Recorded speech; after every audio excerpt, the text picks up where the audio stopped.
When it is homecoming time, I feel like going home instead, all the way to Mimose, Mississippi, even if it takes me a week to do it.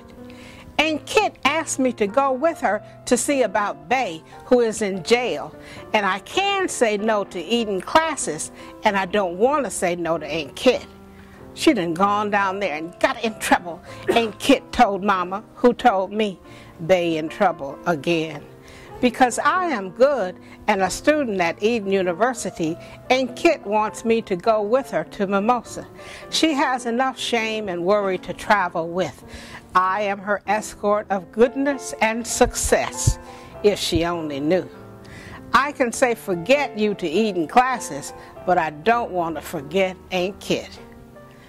I've been south before, both times with Aunt Kit. When I was 4 or 5, I went down with Aunt Kit on the city of New Orleans, a milk chocolate bar of a girl no bigger than a Hershey's Kiss, with a silvery bow propped in a braid upside my head. I've seen her in a photo a friend of Aunt Kit took, one of her husbands, I think. At the end of my hand in that picture is a woman in a pair of white gloves, black silk stockings, and a flamboyant dark hat that dips over her eye. She wears a dark skirt and suit jacket with no blouse underneath. The jacket buttons up the front in single file. It must be blue. Deep blue, this suit that rolls across her bust and hips like rich night sky. She hugs her big pocketbook tighter than she hugs me. She is not my mother. She is Aunt Kit, and I am the kid. We stand next to the train, like fishermen showing off a gigantic fish they've yanked along on a line. We show off that train, the city of New Orleans. No photos as perfect as this one remind me of my second journey to the birthplace. That summer after Eddie died, little son and I went south to hide from the hauntings in all our playing places.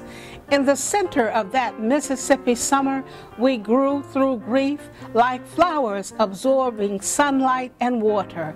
I imagine we gave away a bare-stalked beauty that ended in a burst of wild-headed color. I imagine. But I remember stories. Stories out of sync with transistor radios. They don't come in over them. Stories planted too deep in the brain cells to bloom on television screens. They can only be outlined. Stories that I tell no one now. Being a poet and moving from being a poet to writing fiction, I started off with little short snippets. I remember I had a folder and I kept little snippets, and the folder was called A Long Black Story.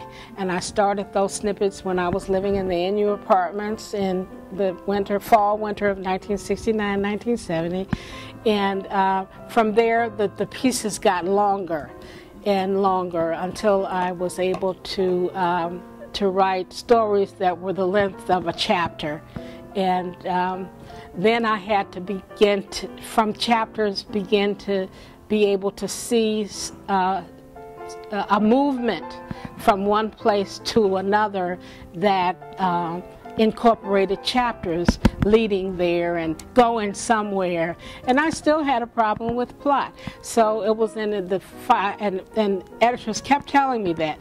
And it was in the final revision that I got some very sensitive and really smart guidance from the editor, Dr. Gibbons, who led me to specific places where some plot things needed to happen. I had a whole team that makes my work look good. So they helped me a lot, and I am eternally grateful for the fulfillment of this dream.